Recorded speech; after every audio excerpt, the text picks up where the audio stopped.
Karena Nabi SAW sempat mengiklankan di Gunung Safa pada saat mengumpulkan Quraisy, mengatakan kalian semua bebas, tidak ada tawanan perang dan semua harta kalian kembali pada kalian. Jadi termasuk Safwan di sini. Maka Safwan tersentuh dengan itu, tapi dia belum masuk Islam. Lalu Safwan pun ikut di perang Hunain dalam kondisi dia dalam keadaan kafir untuk membela sukunya saja, karena sama-sama dari Quraisy. Dan setelah balik sebelum 4 bulan dia akhirnya masuk Islam. Dan masuk Islamnya Safwan itu ada bahasan masalah Safwan radhiyallahu anhu. Yang ini tentu ayahnya juga Umayyah bin Khalaf, orang yang sangat luar biasa seperti Ikrimah. Abu Jahal ayahnya luar biasa benci dalam Islam, tapi anak-anaknya subhanallah dapat hidayah. Dan nanti juga akan menjadi ibrah yang akan kita ambil pelajaran pada kesempatan kita ini adalah masalah hidayah atau petunjuk dari Allah Sang Pencipta. Tentu sampai sini cerita tentang masalah Umair ini teman-teman sekalian yang ditulis oleh penulis kita di sini, ya. Dan saya akan coba masuk ke manaqibnya dan juga ad-durus wal ibar.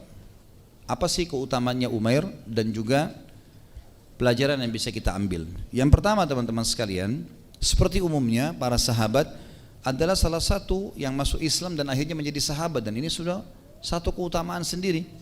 Karena sahabat definisinya sudah pernah kita sebutkan harus melihat Nabi SAW dengan mata kepalanya, kemudian beriman, kemudian meninggal dalam keyakinan tersebut. Dan Umair tetap di Mekah sampai dia meninggal dalam keadaan Islam. Berarti dia salah satu sahabat, dan ini karunia yang luar biasa ini.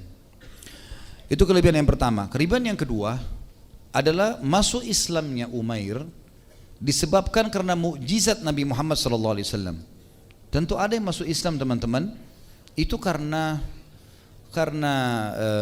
petunjuk, maksudnya karena mungkin ada yang mengajaknya, atau mungkin ada kejadian tertentu, terjebak ya pada keadaan akhirnya dia masuk Islam. Kan ada beberapa kisah-kisah seperti itu. Dan ada yang masuk Islam justru karena mukjizat Nabi SAW. Ya, nanti akan kita sebutkan dalam ad-durus wal ibar pelajaran kita beberapa orang-orang yang memang masuk Islam karena mukjizat baginda Nabi SAW. Ini mukjizat karena Nabi bisa ulangi perkataannya.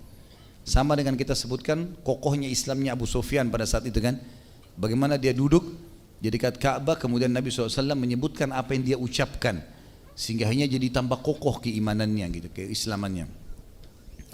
Yang ketiga keutamanya dia adalah dia menjadi da'i, dan ini seharusnya keadaan seorang muslim. Bagaimana dia setelah masuk Islam, atau mungkin kalau yang sudah lahir dalam keadaan Islam kemudian dia pelajari Islam, sudah mulai faham, hadiri pengajian, maka dia mendakwakannya sehingga menjadi da'i.